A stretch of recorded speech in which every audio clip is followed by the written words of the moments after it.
அன்புகளந்தினி வணக்கம் நேர்களே. புதன்கிழமை 13ஆம் தேதி ஆகஸ்ட் மாதம் 2014ஆம் ஆண்டு சந்திப்பதிலே மகிழ்ச்சி. இன்றைய தினம் என்னுடன் செய்தி பற்றி ஆராய்ந்து உங்களுக்கு தருவதற்கு செய்தி அறையிலிருந்து ரசூல் வாதக தந்திருக்கின்றார். வணக்கம் ரசூல். வணக்கம் கஜமோகன். இன்று வெளியாகியுள்ள பத்திரிகை செய்திகளுக்கு செல்வோம். முதலிலே தினக்குரல் பத்திரிகை என்று நாங்கள் எடுப்போம். அந்த அடிப்படையில் தினக்குரல் பத்திரிகையினுடைய பிரதான தலைப்பு, காணாமல் போனோர் தொகை மிகைப்படுத்தப்பட்டிருக்கின்றது, ஜனாதிபதி ஆணைக்குழுவின் தலைவர் கூறுகின்றார், மறுக்கின்றது மன்னார் பிரஜைகள் குழு. நாளை மறுதினம் காணாமல் போனோர் என்று ஒன்றும் இல்லை, அப்படி ஒன்று நடைபெறவில்லை என்றும் கூறலாம்.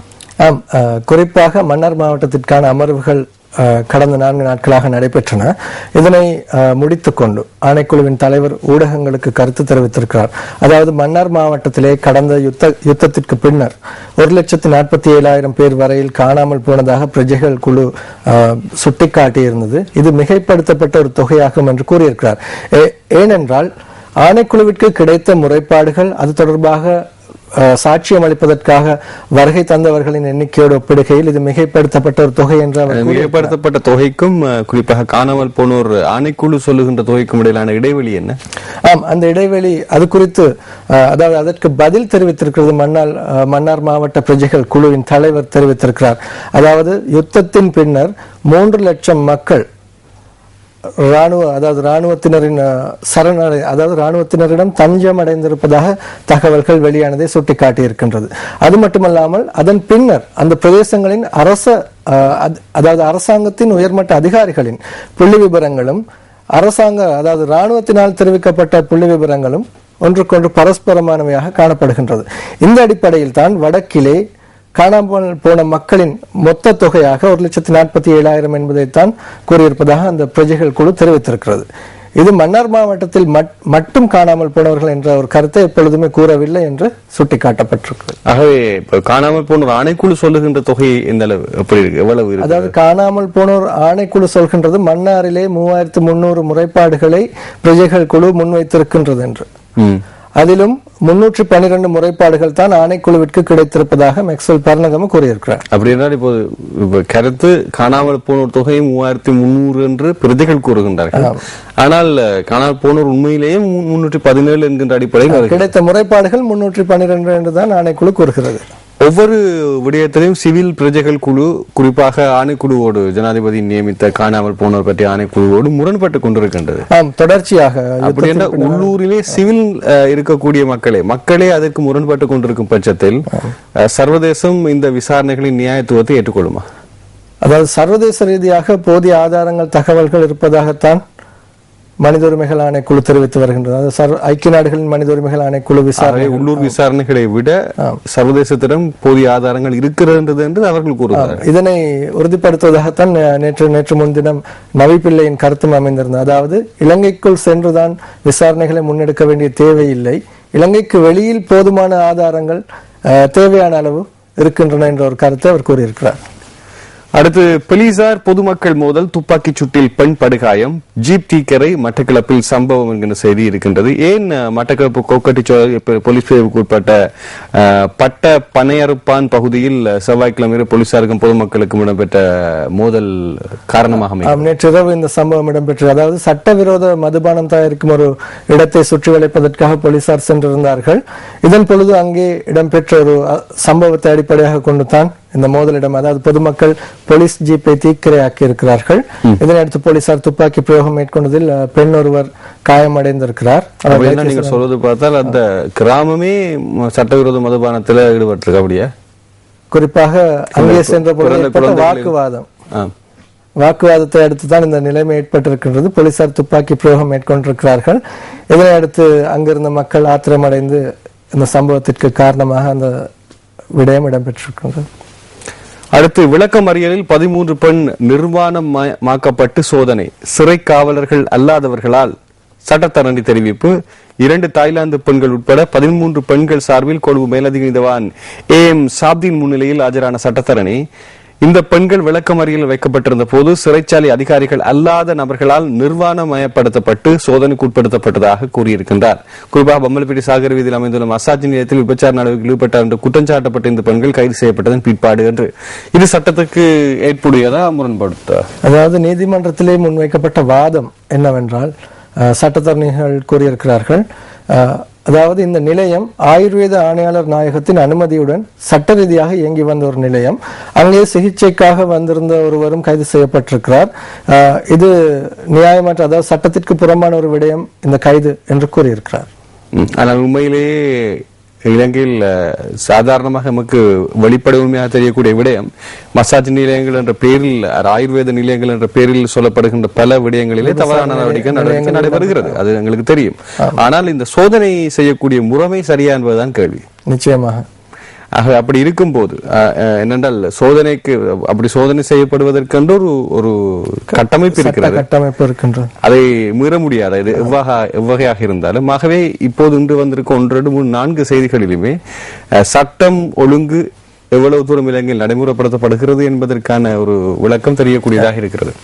பொது பரீட்சையில் நடைபெறுகையில் விமர்சிக்க முடியாது என்கின்ற செய்தி இருக்கின்றது. அதாவது இந்த 10 வினாத்தாள்கள்ல பிரச்சனை இருக்கு, பொது பரீட்சை நடைபெற்றுக் கொண்டிருக்கே அதை விமர்சிக்கலான்னு சொல்லப்படுகின்றது. நடந்து முடிஞ்ச பிறகு விமர்சிச்ச சரி. அதாவது பிரச்சனை என்பது சமகாலம். அதாவது மாணவர்கள் எதிர்நோக்கு அந்த பரீட்சைக்கு அமர்ந்த பின்னர் எதிர்நோக்கும் விடயம் பேசப்படாமல் இருக்க முடியாது. அதுக்கு முதலே பேசியிருந்தா என் மாணவர்கள் முகம் கொடுக்கிறார்கள். நிர்வாக சீர்கேடு பிழை, அந்த சீர்கேடுக்கு ஒரு நியாயத்துவம். இலங்கை அதாவது பாடசாலை பொது பரீட்சைகளில் அண்மை காலங்களில் பல்வேறு சர்ச்சைகள் தோன்றி இருக்கின்றன. இது சிறந்த ஒரு எடுத்துக்காட்டு. இதனை பேசாமல் இருப்பது எவ்வாறு என்பதைத்தான் சிந்திக்க வேண்டியிருக்கிறது. அடுத்து நாங்கள் செல்வோம். காணி பிரச்சனை துரித தீர்வு அவசியம். தினக்குரல் பத்திரிகையினுடைய ஆசிரியர் தலையங்கம் இப்படி இருக்கிறது. காணி நீதி அமைச்சினால் முன்வைக்கப்பட்டிருக்கின்ற சட்ட திருத்தம் சம்பந்தமான ஒரு அத்தியாவசிய செய்தி தலைப்பாக ஆசிரியர்கள் இந்த பிரச்சனையை இன்று முன்கொண்டு வந்திருக்கின்றார்கள் தினக்குரல் பத்திரிகையிலே. தொடர்ந்து இது கொஞ்சம் ஆழ்ந்த விடயம். இந்த சட்டம் எப்படி முன்வைக்கப்படுகின்றது, எதற்காக முன்வைக்கப்படுகின்றது, என்ன விடயம் என்பதை கொஞ்சம் பத்திரிகைகளை தொடர்ந்து ஆராயக்கூடிய பொதுமக்கள் தான் விளங்கிக் கொள்ளலாம். நாங்கள் இதை விளங்க செய்வதற்கு நமக்கு ஒரு நிகழ்ச்சி போதாது. ஆனால் குறிப்பிட வேண்டிய ஒரு விடயம், அதாவது அண்மையில் அமைச்சர் ரவுஃப் ஹக்கீமினால் இந்த காணி தொடர்பான இந்த சட்ட மூலங்கள் பாராளுமன்றத்தில் சமர்ப்பிக்கப்பட்டன. ஆனாலும் அதில் கடும் எதிர்ப்பு காட்டப்பட்டிருக்கின்ற சிறுபான்மை பிரதிநிதிகள் பாராளுமன்றத்தில். இந்த விடயம் தொடர்பில் சர்ச்சைகள் அடுத்தடுத்த கிட்டத்தட்ட சரத்துக்களே ஒரு 16-17 சரத்துக்கள் இருக்கின்றது. அதுக்கு உள்ளடக்கங்கள் அதிகம். எனவே தொடர்ந்து பார்ப்பதனூடாகத்தான் அதை பற்றி ஒரு கண்ணோட்டத்தை சரியாக செலுத்தலாம் என்றார். அடுத்த செய்திக்கு செல்லாம் என்று வழியா இருக்கக்கூடிய பிரதீப்பினுடைய கேலி சித்திரம் தினக்குரல் பத்திரிகையிலே கொசுவை அடக்கியது போன்று அரசாங்கம் அரசு நிறுவனத்தை அடக்கி இருக்கின்றது. ஆனால் அரச சார்பற்ற நிறுவனத்துக்கு இவ்வளவுதான் சக்தியா? அதாவது ஒரு இலங்கையில் இருக்கக்கூடிய ஒரு கொசு ஒன்று மாற்றிக்கொள்ளக்கூடியதான் சக்தியா, அல்லது இப்போது உலகம் முழுவதுமாக பரவி கொண்டிருக்கின்ற வைரஸ் என்ன எபோலா வைரஸ் போன்று அதையும் தாண்டி வீரியம் உள்ள ஒரு வைரஸா இந்த அரசு சார்பற்ற நிறுவனம் என்பது இந்த சர்வதேச விசாரணைகளுடைய தொடர்ச்சியின் பின்னர் தான் அதிகம் தெரியக்கூடியதாக இருக்கு. மறைமுக பார்வை என்னவென்றால், தற்பொழுது இலங்கையில் அதாவது யுத்த மீறல்கள், மனித உரிமை சட்ட மீறல்கள் தொடர்பான சாட்சியங்கள், ஆதாரங்கள் இந்த அரசு சார்பற்ற நிறுவனங்களூடாக சர்வதேச விசாரணை குழுவிற்கு, ஐக்கிய நாடுகளின் சர்வதேச விசாரணை குழுவிற்கு செல்லலாம் என்ற ஒரு தோற்றப்பாடுதான் மறைமுகமாக காட்டப்படுகின்றது. அதனை அரசாங்கம் தடுக்கும் முயற்சியில் திட்டமிட்டு செயற்பட்டு வருவதை போன்ற ஒரு கார்ட்டூன் சித்திரம் தான் இங்கே காட்டப்படும். கேட்டேன், கொசுவா அல்லது எபோலா வைரஸ் போன்று பரப்பக்கூடிய சக்தியா என்பது பொறுத்திருந்து பார்க்கலாம். அடுத்த செய்திக்கு நாங்கள் செல்லலாம். சூடோடி பத்திரிகையுடைய செய்திகள். அந்த அடிப்படையில் இன்று சூடோடி பத்திரிகை பிரதான தலைப்பு இப்படி இருக்கின்றது. ஐக்கிய நாடுகள் குழு விசாரணையை ஒருபோதும் ஏற்க மாட்டோம், சவாலை எதிர்கொள்ள தயார் என்கிறது இலங்கை அரசு. அன்னளவாக 200க்கும் மேற்பட்ட நாடுகளில் ஒரு நாடு இலங்கை. இதற்கு முன்னர் பல போர்க்குற்ற விசாரணைகளை நடத்தி இருக்கிறது. எந்த போர்க்குற்ற விசாரணைகளையும் லெபனானாக இருக்கலாம், சிரியாக இருக்கலாம், உள்ளே சென்று ஐக்கிய நாடுகள் நடத்தியதாக இல்லை. ஆனால் ஐக்கிய நாடுகள் எதற்காக தாங்கள் புள்ளியிட்டார்களோ அதற்கான கோலத்தை நிச்சயமாக முடித்துவிட்டு தான் செல்கின்றார்கள். ஆனால் இலங்கையில் நாங்கள் எமது அமைச்சர் சொன்ன கருத்தை நாங்கள் செய்தி பத்திரிகையிலிருந்து வெளிப்படுத்துகிறோம். அதாவது அமைச்சரவை பேச்சாளர் அமைச்சர் கெஹலியரமுக்குள்ள தொடர்ந்தும் இந்த பிரச்சனை தோன்றிய காலத்திலிருந்து அதற்கு அரசாங்கம் எதிர்ப்பு தெரிவித்து வருவதாகத்தான் கூறி வருகிறார். எப்பொழுதுமே குற்றம் சாட்டப்பட்ட ஒருவர் தன் மீதான விசாரணைக்கு தனது வீட்டிற்குள் விசாரணையாளர் வருவதை அனுமதிக்க மாட்டார். அந்த அடிப்படையில் தான் அரசாங்கத்தை நிச்சயமாக. ஆனால் அதாவது நவநீதம் பிள்ளை நேற்று முன்தினம் தெரிவித்த கருத்துகளுக்கு பதிலளிக்கும் முகமாக தான் அவர் ஊடகங்களுக்கு இந்த கருத்தை கூறியிருக்கிறார். இன்னொரு விடயம் இருக்கிறது. சவால் ஒரு தவறு விட்டவர்கள் சவாலை எதிர்கொள்வது நியாயம். தவறு விடாத பொதுமக்களும் அதை சுமக்க வேண்டிய தேவை இருக்கிறதா என்பதுதான் கேள்வி. அதை நாங்கள் அதையும் கூற வேண்டும். அரசு வேறு நாடு வேறு இரண்டு விடயம் இருக்கிறது. அரசாங்கம் என்பது ஒரு குறிப்பிட்ட காலப்பகுதியில் பொதுமக்களால் தெரிவு செய்யப்படுகின்ற ஒரு சக்தி. ஆனால் நாடு என்பது நாளாந்தம் அவங்களுடைய தாய்மடி. ஆகவே தாய்மடி என்பது ஒரு முக்கியமான ஒரு விடயம், அதை நாங்கள் ஞாபகப்படுத்த வேண்டும். ஐக்கிய நாடுகள் குழுவின் விசாரணை தீர்வுக்கான கதவை திறக்கும். நவியின் அறிவிப்பு மூலம் உறுதி என்கிறது கூட்டமைப்பு. கூட்டமைப்பு எப்போதும் இந்தியா சொல்லும் உறுதியை எடுக்கும், குறிப்பாக நவி பிள்ளை அவர்கள் சொல்லுகின்ற முடிவை எடுக்கும். இப்படி உலகம் எதை சொல்லுகிறதோ அந்த முடிவை தாங்கள் சொல்லி இப்படி நடைபெறும் இருக்கு. கூட்டமைப்பு தானா ஒரு முடிவெடுத்து அதற்கு நடைமுறைப்படுத்தப்பட்டதோ ஒரு விஷயமும் இல்லை. அதாவது கூட்டமைப்பு சில சந்தர்ப்பங்களில் மக்களுடைய அபிலாஷைகளை பிரதிபலிப்பதில் தவறிவிடுமோ என்ற ஒரு எண்ணத்தையும், மக்களுடைய எண்ணத்தை வெளிப்படுத்தும். ஆனா தாங்க அந்த எண்ணத்துக்கு நியாயம் பற்றி தெரிவு செய்யப்பட்டார்கள் என்று அவர்களுக்கு தெரியாது. மக்கள் போன்றே அவர்கள் தெரிவு செய்யப்படுவார்கள். பட்விட்டு மிக இலவு எப்போதும் வெளியில் இருந்து கொண்டு புறம் கூறுதல் அல்லது இந்த அறிக்கை விடுதல். அதன் பின்னர் நீங்க பாத்தீங்கன்னா இந்த அதாவது இப்படியானவர்களை குறிப்பாக மோடி வரும் போது மோடி மூலமாக ஒரு தீர்வு கிடைக்க மாட்டாங்க. இப்போ இந்த அறிக்கை மூலமாக தீர்வு கிடைக்க மாட்டாங்க. எல்லாம் கிடைத்துவிடும். இது நான் நடந்ததை தான் சொல்றேன், ஒன்றும் மேலதிக விமர்சனம் அல்ல. இதெல்லாம் தீர்ந்துவிடும். அதற்கு பின்னர் அவர்களுக்குள்ளே முரண்பாடும் துவங்கிவிடும். ஏற்கனவே நாம் அண்மை காலமாக பார்த்த ஒரு விடயம். ஆனா ஏன் சொல்கிறேன் ஓரளவு உங்களுக்கு புரியும். ஐக்கிய நாடுகள் விசாரணை குழுவை இலங்கைக்குள் அனுமதிக்க மாட்டோம் என்று பிடிவாதமாக இருந்து வரும் ஜனாதிபதி மஹிந்த ராஜபக்ச உட்பட அரசு தரப்பினர் சிங்கள பௌத்த இனவாதிகள் ஆகியோருக்கு நவநீதம் பிள்ளையின் பதில் உச்சடியாக அமைந்துள்ளது என்று தெரிவித்திருக்கின்றார்கள். இது குறிப்பாக இன்றைய சுடல் பத்தினுடைய செய்திகள். திருக்கதிச்சரம் புதைகுழிக்குள் என் பிள்ளையும் இருப்பானோ கேள்விக்குறியோடு அதனை நினைத்து மனநோயாகி விட்டார் மனைவி. ஆணைக்குழுவின் முன் அச்சம் வெளியிட்டார் தந்தை. அதனை நினைத்து மனநோயாளி ஆகிவிட்டார் மனைவி. ஆணைக்குழுவின் முன் அச்சம் வெளியிட்டார் தந்தை. அதாவது குறிப்பாக காணாமல் போனோர் தொடர்பில் ஏற்பட்ட அந்த சந்திப்பின் போது அந்த திருக்கதிச்சரம் புதைகுழிக்குள் எனது மகன் இருப்பாரோ என்று தந்தை வினவுகிறார்.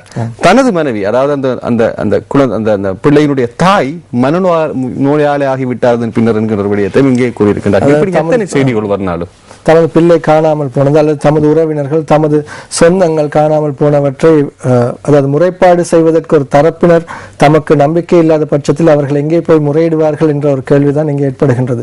அவர்கள் இறுதியாக நம்பிக்கை வைத்திருக்கின்ற விடயம் தான் இந்த காணாமல் போனோர் தொடர்பான ஜனாதிபதி ஆணைக்குழு. இன்னொரு விடயம், இந்த அனைத்து விசாரணைகளின் முடிவுகள் இந்த கணிப்பீடுகளுக்கு அதாவது சமன்பாடுகளுக்கு கொண்டு வருகின்ற ஒரு டிஜிட், ஒரு பொருள் போன்ற ஒரு எண் புள்ளி விவர பொருள் போன்ற ஒரு விடயத்தை தான் பயன்படுத்துகிறார்களே தவிர அந்த எண் புள்ளி விவரவியலின் உயிரினுடைய மதிப்பு, அதனுடைய அனுபவம், அது மற்றவர்களுக்கு கொடுக்கக்கூடிய நிம்மதியின்மை, மனிதாபிமான ரீதியாக இந்த விடயங்கள் எதுவுமே பார்க்கப்படவில்லை. அதற்கான சரத்துக்கள் என்ன என்ற கேள்விகளும் எங்கள்கிட்ட இருக்கு. நிச்சயமாக கவலைக்கிடமான ஒரு செய்தி. நாங்களும் இதைத்தான் கூறுவதற்கு வலிமை உள்ளவர்கள். அதாவது மக்களின் பிரச்சனைகளை மிகவும் உருக்கமாகவும் நெகிழ்வாகவும் எத்தனையோ தடவைகள் இந்த ஊடகங்கள் எடுத்து காட்டி இருக்கின்றன. அதாவது குறிப்பாக வடக்கிலே யுத்தம் இடம்பெற்ற பின்னர் மக்கள் எதிர்நோக்கிய இன்னல்கள் அவலங்கள் பெருமளவில் சர்வதேச மட்டத்திற்கு எந்த அளவிற்கு முடியுமோ அந்த அளவிற்கு எடுத்து காட்டப்பட்டிருக்கின்றன.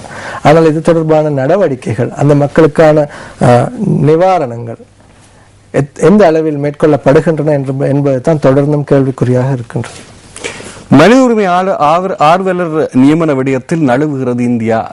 மனித உரிமை ஆர்வலர் நியமன விடயத்தில் நழுவுகிறது இந்தியா. அவர் கூறியிருந்த இந்தியா தடுத்தாலும் நான் வருவேன் என்று, ஆனால் இந்தியா அதிலிருந்து விலகுவதாக தெரிவிக்கப்படுகிறது. அதாவது இந்த நடவடிக்கையில் இந்தியாவின் அரசாங்கத்தின் பங்களிப்பு இல்லை என்று நேற்றைய தினம் இந்திய தூதரகம் தெரிவித்திருக்கிறது. இஸ்ரேலில் தாக்குதலை கண்டித்து கோட்டையில் இன்று ஆர்ப்பாட்டம். ஆயிரக்கணக்கானோர் திரள்வர். காசாவிற்கு எதிரான இஸ்ரேலின் தாக்குதல்களை கண்டித்து இன்று பிற்பகல் ஸ்ரீலங்கா தௌஹீத் ஜமாத் கொழும்பு கோட்டை ரயில் நிலையத்துக்கு முன்பாக மாபெரும் ஆர்ப்பாட்டம் நடத்த இருக்கிற என்ற செய்தி நேற்றிரவு எனக்கு குறுந்தகவல் மூலமாக செய்தி வந்தது. நீதிமன்றத்தின் தீர்ப்பொன்று ஸ்ரீலங்கா தௌஹீத் ஜமாத், பொதுபல சேனா, ராவண பலய மற்றும் ஏனைய அதாவது ரிலீஜியஸ் அதாவது மத சார்ந்த எந்த ஒரு கட்சிகளும் எந்த ஒரு இயக்கங்களும் இந்த போராட்டங்களையோ அல்லது கோஷங்களையோ எழுப்புவதற்கு தடை செய்யப்பட்டிருக்கின்றார்கள் என்று விடையிறுக்கிறது. நேற்றைய தினம் போலீசார் நீதிமன்றத்திற்கு அறிக்கை சமர்ப்பித்து அது தொடர்பான நீதிமன்ற உத்தரவை பெற்றிருக்கின்றார்கள். அதன் பின்னர் தான் நீதிமன்றம் இந்த விடயத்தை குறிப்பிட்டிருக்கிறார்கள். இன்று அது நடைபெறாமல் இருப்பதற்கு வாய்ப்புகள் அதிகம். அதையும் தாண்டி நடைபெறுகிறதான்னு பொறுத்திருந்து பார்க்க வேண்டும். ஆனால் இன்னொரு விடயத்தை கூறுகிறேன். எமது ஜனாதிபதி அவர்கள் குறிப்பாக இந்த ஃபிஷர் மீனவ அமைச்சராக இருந்த காலகட்டத்தில் அவர் குறிப்பாக பலஸ்தீனத்துக்கு ஆதரவாக மிகவும் அழுத்தமான குரலை கொடுத்த ஒரு பல்வேறு ஆர்ப்பாட்டங்கள் போராட்டங்களை நடத்திய ஒரு இடதுசாரி சிந்தனையாளர் என்பதை நாங்கள் பதிவு செய்கின்றோம். ஆனால் இலங்கை அரசினுடைய அண்மை கால நடவடிக்கை குறிப்பாக இஸ்ரேல் சார்ந்த ஒரு அணுகுமுறையை தான் காண்பித்துக் கொண்டிருக்கின்றது. தலைப்புகளை நாங்கள் பார்க்கக்கூடியதாக இருக்கின்றன. அடுத்து ஊவா தேர்தலில் நேர்மைத்தன்மை கேள்விக்குறியாகும் சமிக்ஞை. முன்னணி கணக்காய்ப்பு அமைப்புகள் அச்சம், முன்னணி கண்காணிப்பு அமைப்புகள் அச்சம் என்கின்ற செய்தி பிரசுரமாக இருக்கிறது. ஆகவே ஊவா தேர்தலில் நேர்மைத்தன்மை கேள்விக்குறியாக இருக்கின்றது. இது ஊவா மாகாண தேர்தல் மாத்திரம்தான் என்று முன்னணி கண்காணிப்பு அமைப்புகள் அச்சம் வெளியிட்டிருக்கிறது. ஆனால் இதற்கு முன்னர் நடைபெற்ற விடயத்தில் இந்த அச்சம் பல்வேறு எடுகோள்கள் காட்டப்பட்டிருக்கின்றன. அனைத்து தேர்தல்களிலும் இந்த கருத்துகள் முன்வைக்கப்படுகின்றன. ஆனால் ஊவா மாகாண சபை தேர்தல் வேட்புமனு தாக்கல் முடிவுற்ற நிறைவடைந்த திகதியிலிருந்து இந்த விடயத்தை நாம் அவதானிக்கலாம். அதாவது அன்றைய தினமே பாராளுமன்ற உறுப்பினர், அதாவது அரசாங்க சார்பான பாராளுமன்ற உறுப்பினரும் அவரது அதாவது சகோதரனான வேட்பாளர் ஒருவரும் முதல் நாள் அன்றே வாகன தொடரணியை நடத்தி அது தொடர்பான சர்ச்சையில் சிக்கி கைதாகி பின்னர் நீதிமன்றத்தினால் விடுவிக்கப்பட்டிருக்கிறார்கள். வாகன தொடரணியினுடைய அந்த நீளத்தை நாங்கள் ஒரு அவதானிக்கக்கூடியதாக இருந்திருக்கோம். எவ்வளவு தூரம் ஊவா மாகாண சபை தேர்தலில் வறிய மக்கள் அதிகம் உள்ள இடத்தில் இவ்வளவு வாகனம் இருக்கிறது என்பதை காண்பித்திருப்பார்கள். அது மட்டுமல்ல, அதாவது பசறை தொகுதியில் கடந்த சில நாட்களாக அதாவது பிரதான கட்சிகளில் இருக்கின்ற சிறுபான்மை வேட்பாளர்கள் கூட மோதிக்கொள்கின்ற நிலைமை தான் அங்கே இருக்கிறது. ஆனால் ஒரே ஒரு விடயம், மக்களும் இந்த வாகனத்தை நம்பி உங்களை அழுத்திக் கொண்டிருக்கக்கூடியவர்களுக்கு வாக்களிக்கிறது தான் தெரியவில்லை. இனியாவது வாகனத்தை தாண்டி சிந்திப்பதை, அதாவது சிந்திப்பார்கள் என்று கூறுகின்ற போதிலும் சிந்திப்பதாக தெரியவில்லை. பணம் உள்ளவன் தான் காசு கொடுக்கறான்னு நினைக்கிறீங்க, உங்களோட காசு தான் பணக்காரனா என்னன்னு தெரியல உங்களுக்கு. அவ்வளவுதான். ஐக்கிய நாடுகள் விசாரணை குழுவும் நவி பிள்ளையின் கடும் போக்கும் என்கின்ற செய்தி சுடரொலியினுடைய ஆசிரியர் தலையங்கம் நாங்க பார்த்த தலைப்புகளை அவர் மையப்படுத்தியதாக இருக்கிறது. ஐக்கிய நாடுகளை பற்றி அதிகம் காத்தாதீங்கன்னு அப்பவே சொன்னேன், கேட்டீங்களா? இப்போ ஊவா தேர்தலில் ஊழையிட முடியாதபடி தொண்டை கட்டிக்கிச்சிருச்சு. ஏன்னா இப்ப அதை பற்றி தான் ஊவா வாகனத்திலே அதை பற்றி தான் பேசுறாங்க. அதாவது எங்கெங்கெல்லாம் நாட்டை காப்பாற்றும் செய்திகள் மூலமாகத்தான் வாக்கு வங்கிகள் நிரப்பப்படுகின்றன. ஆனால் நீங்கள் கூறியது சரி, இப்போது இருக்கக்கூடிய விலைவாசி அதிகரிப்பு போன்ற சில அழுத்தங்கள் முன்னர் இதுவரை காலமும் குறிப்பாக அரசாங்கம் குறிப்பாக தேர்தல் இறங்கும் போது அவர்களுக்கு இருக்கக்கூடிய அந்த சார்புத்தன்மையை எவ்வளவு தூரம் நியாயப்படுத்தும் என்ற கேள்வி இருக்கிறது. அதை கடுப்படி இருக்கக்கூடிய ஒரே ஒரு தப்பிக்கக்கூடிய வழி இந்த ஐக்கிய நாடுகள் விசாரணையை மையப்படுத்தியதான பிரச்சாரங்கள் மாத்திரமே. அது மட்டுமல்ல, இப்பொழுது அரசாங்க தரப்பில் இந்த சர்வதேச ரீதியாக இலங்கைக்கு இது அழுத்தம் கொடுக்கப்படுகின்றது. சர்வதேச சக்திகளின் இலங்கைக்கு எதிரான சூழ்ச்சி என்ற அடிப்படையில் தான் தற்பொழுது பிரசாரங்கள் முன்னெடுக்கப்படுகின்றன. ஆனால் அந்த பிரசாரங்கள் எவ்வளவு தூரம் நியாயப்படுத்தப்படுகிறது என்பது தான் இந்த ஜேபியினுடைய கேள்வி சித்திரம். குறிப்பாக இந்த தேர்தலில் அரசாங்கம் அதாவது பாரிய வெற்றியை பெற்றுக் கொள்ளுமாயின் அந்த வெற்றியை கொண்டு சர்வதேசத்திற்கு மக்கள் இன்னும் எம்பக்கம் இருக்கின்றார்கள், எமக்கு மக்கள் ஆதரவாக இருக்கின்றார்கள், சர்வதேச பேசலாம். ஆனால் இதுவரை நடைபெற்ற தேர்தலில் அரசாங்கம் வெற்றி பெற்றிருக்கின்றது. அதையும் தாண்டி தான் விசாரணை நடைபெற்றுக் கொண்டிருக்கிறது என்பதை நாங்கள் கொஞ்சம் பார்க்க வேண்டும். அடுத்த செய்திக்கு செல்வோம். சர்வதேச நிபுணர் குழுவின் தலைவர் இலங்கை விஜயம் ஜனாதிபதி ஆணைக்குழுவின் தலைவர் மக்ஸ்வெல் பரணகமுடன் ஆலோசனை நேற்றைய தினம் நடைபெற்றிருக்கிறது. அதாவது இலங்கை வருகை தந்திருந்த ஜனாதிபதியினால் காணாமல் போனோர் தொடர்பான ஆணைக்குழுவிற்கு நியமிக்கப்பட்ட சர்வதேச நிபுணர் குழுவின் தலைவர் இலங்கை வந்திருந்தார். அவருடன் ஆணைக்குழுவின் தலைவர் மேக்ஸ்வெல் பரணகம கலந்துரையாடி இருக்கிறார். அதாவது அந்த ஆணைக்குழுவின் கட்டமைப்பு, இதுவரை மேற்கொள்ளப்பட்ட விசாரணைகள், அந்த விசாரணைகளில் திரட்டப்பட்ட விடயங்கள் என்பன கலந்தாலோசிக்கப்பட்டுள்ளது. அது மட்டுமல்லாமல் இந்த ஆணைக்குழு தொடர்ந்து விரிவுபடுத்தி செயற்படுவதற்கான சர்வதேச சட்டங்கள் என்ன, அந்த வழிவகைகள் என்ன என்றும் ஆராயப்பட்டிருக்கின்றது. அடுத்த செய்தியை செல்லலாம். அரசாங்கமும் அரசு சார்பற்ற துறையும் ஒத்துழைப்புடன் செயற்பட வேண்டும். ஐக்கிய நாடுகள் வதிவிட ஒருங்கிணைப்பாளர் சுபினை நந்தி வலியுறுத்துகின்ற செய்தி இருக்கின்றது. ஆனால் அதைத்தான் அங்கே ஒரு கனி அவர்கள் கேலி சித்திரத்திலே காண்பித்திருந்தார், அடக்கிவிட்டாயிட்டு. இதன் பின்னர் என்ன? வடக்கு மக்களின் உரிமைகளுக்கு தொடர்ந்தும் குரல் கொடுப்போம், அரங்கம் அமைப்பினர் கூறுகின்றனர் என்கின்ற செய்தி இங்கே பிரசுரமாக இருக்கிறது. குறிப்பாக அரசு சார்பற்ற நிறுவனங்களின், இலங்கையில் இயங்குகின்ற முக்கிய அரசு சார்பற்ற நிறுவனங்களின் பிரதிநிதிகள் தான் அங்கே நேற்றைய தினம் ஊடக சந்திப்பு ஒன்றை நடத்தி அரசாங்கத்திற்கு எதிரான அதிக அளவிலான கருத்துக்களை நேற்றைய தினம் முன்வைத்திருக்கிறார்கள். வெள்ளவத்தை கொள்ளை தொடர்பில் விசாரிக்க தனியான போலீஸ் குழு, பிரதேசத்தின் சிசிடிவி கேமராக்களும் சோதனை. ஆனால் எனக்கு ஏதோ சம்பந்தப்பட்டவர்களுக்கு தொடர்பு இல்லாம அது வெளியில செல்வதற்கு வாய்ப்பில்லை என்று தோணுகிறது. நோர்வே பிரஜா உரிமையை பெற்றிருந்த ஒரு தம்பதியினர் வெள்ளவத்தை பகுதியில் அண்மையில் தங்கியிருந்த பொழுது ஒரு திருமணத்திற்காக வந்து தங்கியிருந்திருக்கிறார்கள். அவர்களது 60 லட்சம் ரூபாய் பெறுமதியான பணம் மற்றும் நகைகள் உடைமைகள் கொள்ளையிடப்பட்டிருக்கின்றன.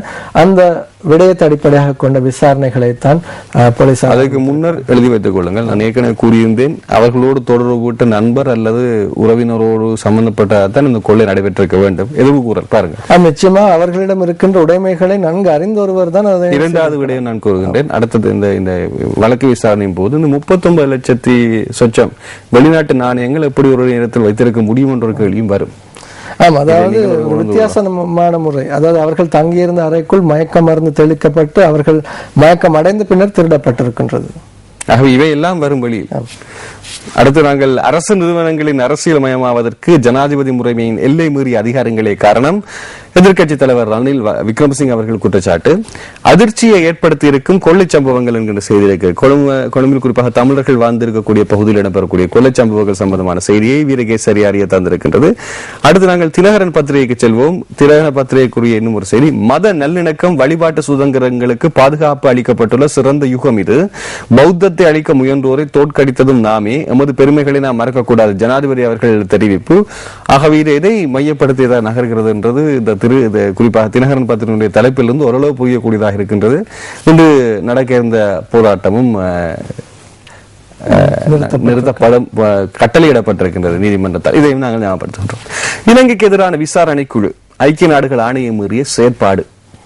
அதாவது அமெரிக்காவிற்கான இலங்கை தூதுவர் பிரசாத் காரியவசம் தெரிவித்த கருத்தை அடிப்படையாக கொண்டுதான் அந்த செய்தி அமைந்திருக்கின்றது. உலகத்தில் இருக்கக்கூடிய அனைத்து இஸ்லாமிய நாடுகளிலுமே அதிக கட்டுப்பாடுடன் இருக்கக்கூடியது அமெரிக்கா மற்றும் மேலத்திய நாடுகள். இலங்கையும் இப்போது அண்மையில் நடைபெற்ற போக்கை பார்க்கும் போது அப்படி ஒரு சூழல் இருக்கின்றது. ஆகவே உண்மையிலே அந்த மேற்கிடைய நாடுகளோடு இலங்கை இணங்கி கொண்டிருக்கிறதா, வெறுத்து கொண்டிருக்கிறதா என்ற கேள்வி வந்து கொண்டுதான் இருக்கிறது. இலங்கைக்கு எதிரான விசாரணை குழு ஐக்கிய நாடுகள் ஆணையம் மீறிய செயற்பாடு. இப்படியும் அந்த மேலத்திய நாடுகளுக்கு எதிரான செய்திகள் வருகின்றன. அதாவது அங்கே அந்த செய்தியில் பிரதான கருப்பொருள் என்னவென்றால், அதாவது ஐக்கிய நாடுகள் விசாரணை ஒரு நாட்டிற்கு, அதாவது அந்த நாட்டை கட்டியெழுப்பும் வகையிலான ஒரு விசாரணையாக அமைய வேண்டுமே ஒழிய ஒரு நாட்டை அடக்கும், அதாவது விசாரணை என்ற போர்வையில் அடக்கும் வகையில் அந்த விசாரணைகள் அமையக்கூடாது என்பதைத்தான் அவர் சுட்டிக்காட்டியிருக்கிறார். நான் மீண்டும் சொல்கின்றேன், இதுவரை உலக நாடுகளில் இடம்பெற்ற பிணக்கப்பாடுகளை விசாரணைக்கு சென்ற நாடுகள், குறிப்பாக ஐக்கிய நாடுகள் போன்ற நாடுகள் எப்படி செயல்படுத்தினர்? எல்லா நாடுகளும் அவர்களை நேரடியாக விசாரணைக்கு உட்படுத்த விட்டார்களா? இல்லையே, நடைபெற்றது. இரண்டாவது விடயம், உலகிலேயே எல்லா நாடுகளுக்கும் ஐக்கிய நாடுகளினுடைய விசாரணை நடைபெறுகிறதா? இல்லை. இரண்டும் இல்லைதான் விட.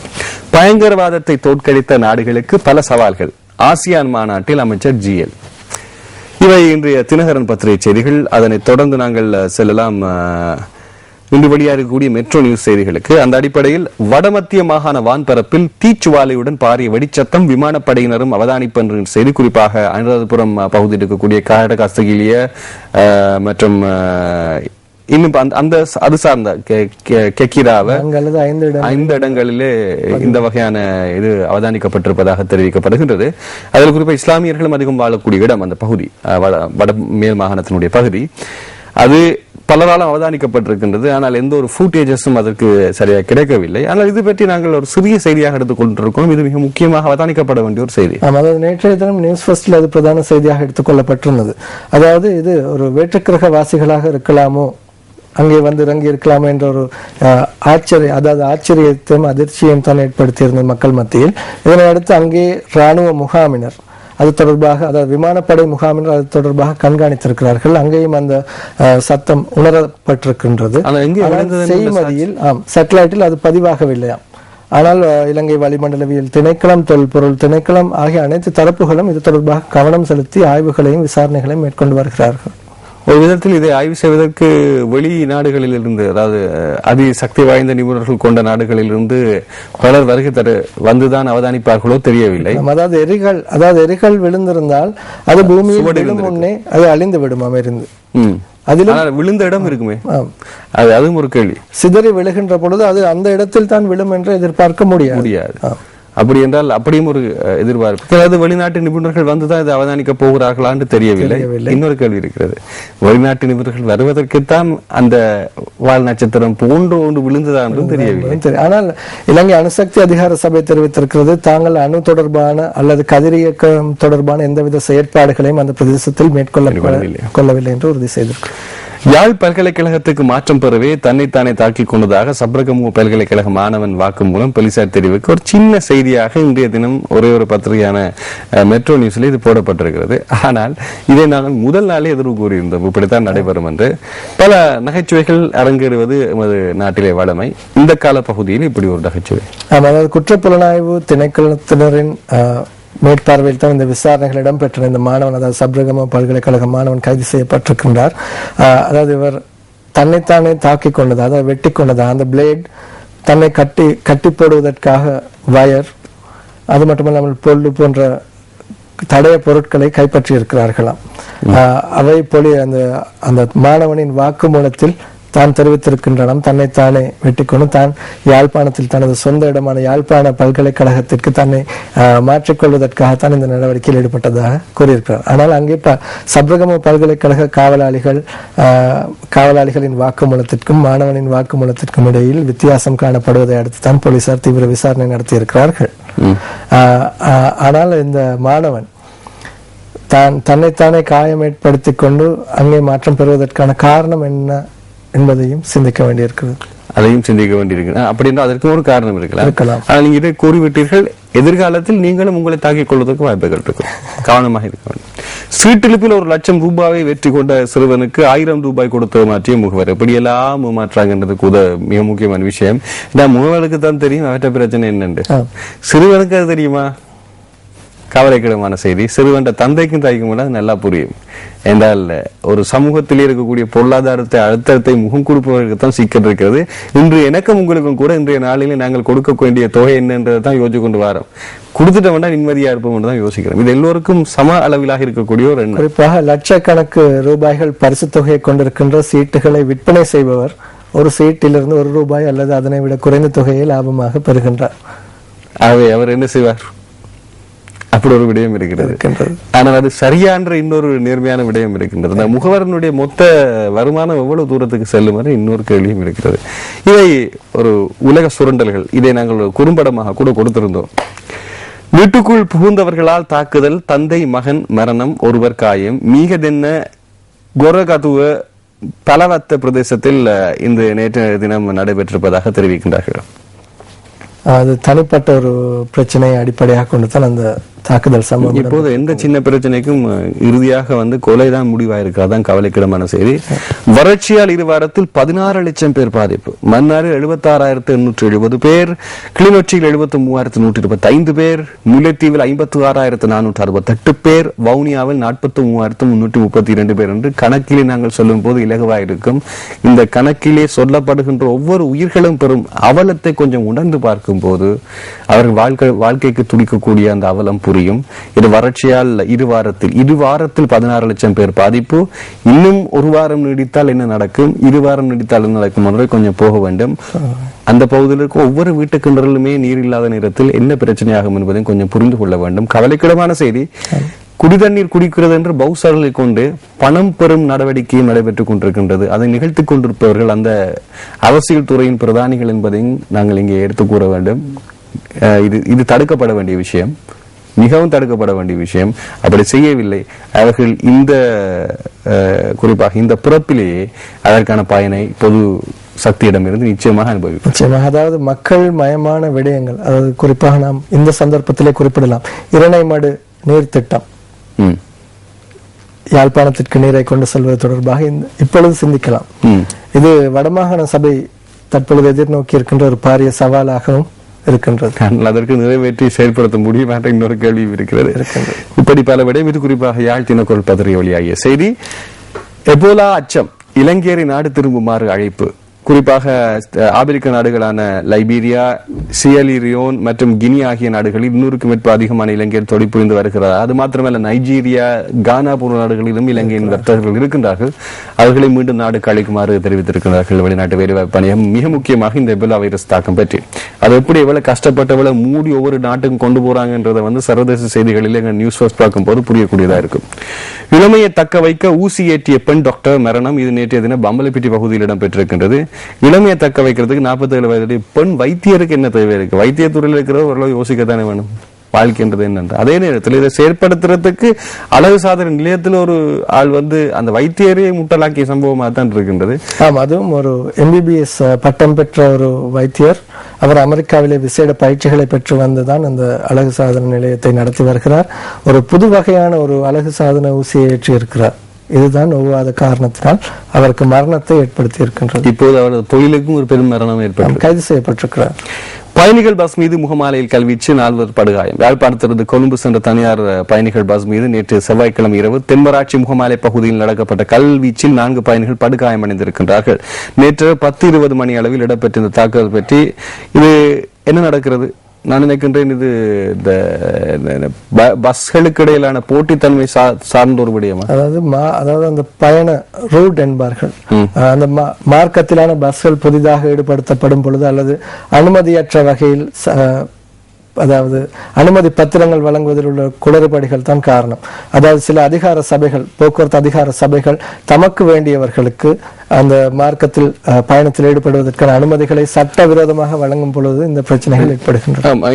இங்கே சொல்லப்பட்டிருக்கின்ற பேரை நான் நிச்சயமாக சொல்லவில்லை, இந்த இதில் எழுதப்பட்டிருக்கின்ற பேரை. ஆனால் அந்த பேர் குறிப்பாக அரச நிலையிலே அதி மவுசு கொண்ட ஒரு பஸ் சேவை என்பதை தனியார் பஸ் சேவை. அதாவது அன்னளவாக ஒரு ஈபோச பஸ், இலங்கை போக்குவரத்து சபைக்கு சொந்தமான பஸ்களுடைய எண்ணிக்கை அளவிலே இருக்கக்கூடிய இலங்கையினுடைய ஒரே ஒரு தனியார் பஸ் சேவை என்பதை சொல்லலாம்.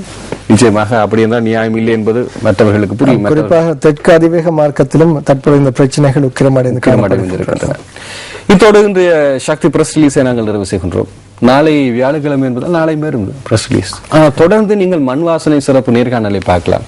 அதைத் தொடர்ந்து எவது சின்ன நட்சத்திரங்கள் மோத இருக்கின்றார்கள். ஜூனியர் சூப்பர் ஸ்டார் அப்ப சனிக்கிழமை அவர்களுடைய ஒவ்வொரு வரையும் நாங்கள் கூப்பிட்டு நாங்கள் இப்போ நேர்காண்டு கொண்டிருக்கின்றோம். இன்று 3வது குழந்தை நேர்காண இருக்கின்றது. இணைந்திருங்கள் என்று கூறிக்கொண்டு விடைபெற்று செல்கிறோம். நன்றி, வணக்கம்.